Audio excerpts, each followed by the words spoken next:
شروع اللہ کے نام سے جو بڑا مہربان نہایت رحم والا ہے۔ خدا لوگوں کے مرنے کے وقت ان کی روحیں قبض کر لیتا ہے، اور جو مرے نہیں ان کی روحیں سوتے میں قبض کر لیتا ہے، پھر جن پر موت کا حکم کر چکتا ہے ان کو روک رکھتا ہے، اور باقی روحوں کو ایک وقت مقرر تک کے لیے چھوڑ دیتا ہے۔ جو لوگ فکر کرتے ہیں ان کے لیے اس میں نشانیاں ہیں۔ کیا انہوں نے خدا کے سوا اور سفارشی بنا لیے ہیں؟ کہو کہ خواہ وہ کسی چیز کا بھی اختیار نہ رکھتے ہوں اور نہ کچھ سمجھتے ہی ہوں۔ کہہ دو کہ سفارش تو سب خدا ہی کے اختیار میں ہے، اسی کے لیے آسمانوں اور زمین کی بادشاہت ہے، پھر تم اسی کی طرف لوٹ کر جاؤ گے۔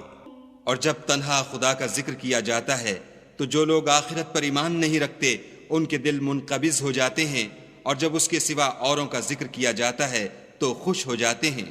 کہو کہ اے خدا، اے آسمانوں اور زمین کے پیدا کرنے والے اور پوشیدہ اور ظاہر کے جاننے والے، تو ہی اپنے بندوں میں ان باتوں کا جن میں وہ اختلاف کرتے رہے ہیں فیصلہ کرے گا۔ اور اگر ظالموں کے پاس وہ سب مال و متاع ہو جو زمین میں ہے اور اس کے ساتھ اسی قدر اور ہو تو قیامت کے روز برے عذاب سے مخلصی پانے کے بدلے میں دے دیں، اور ان پر خدا کی طرف سے وہ امر ظاہر ہو جائے گا جس کا ان کو خیال بھی نہ تھا، اور ان کے اعمال کی برائیاں ان پر ظاہر ہو جائیں گی، اور جس عذاب کی وہ ہنسی اڑاتے تھے وہ ان کو آ گھیرے گا۔ جب انسان کو تکلیف پہنچتی ہے تو ہمیں پکارنے لگتا ہے، پھر جب ہم اس کو اپنی طرف سے نعمت بخشتے ہیں تو کہتا ہے کہ یہ تو مجھے میرے علم و دانش کے سبب ملی ہے۔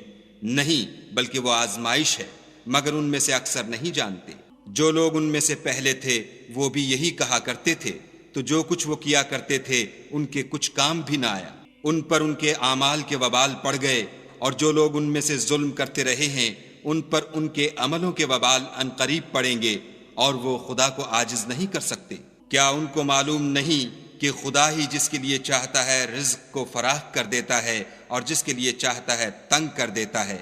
جو لوگ ایمان لاتے ہیں ان کے لیے اس میں بہت سی نشانیاں ہیں۔ اے پیغمبر صلی اللہ علیہ وآلہ وسلم، میری طرف سے لوگوں کو کہہ دو کہ اے میرے بندو، جنہوں نے اپنی جانوں پر زیادتی کی ہے خدا کی رحمت سے نا امید نہ ہونا، خدا تو سب گناہوں کو بخش دیتا ہے، اور وہ تو بخشنے والا مہربان ہے۔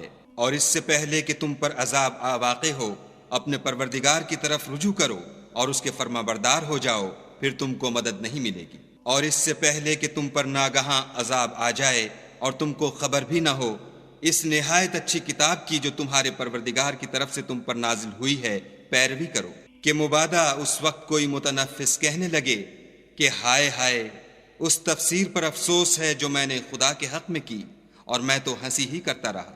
یا یہ کہنے لگے کہ اگر خدا مجھ کو ہدایت دیتا تو میں بھی پرہیزگاروں میں ہوتا۔ یا جب عذاب دیکھ لے تو کہنے لگے کہ اگر مجھے پھر ایک دفعہ دنیا میں جانا ہو تو میں نیکوکاروں میں ہو جاؤں۔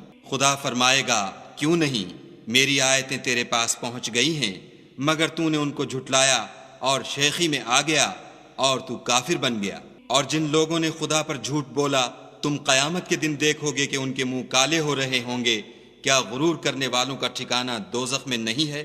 اور جو پرہیزگار ہیں ان کی سعادت اور کامیابی کے سبب خدا ان کو نجات دے گا، نہ تو ان کو کوئی سختی پہنچے گی اور نہ غمناک ہوں گے۔ خدا ہی ہر چیز کا پیدا کرنے والا ہے اور وہی ہر چیز کا نگراں ہے۔ اسی کے پاس آسمانوں اور زمین کی کنجیاں ہیں، اور جنہوں نے خدا کی آیتوں سے کفر کیا وہی نقصان اٹھانے والے ہیں۔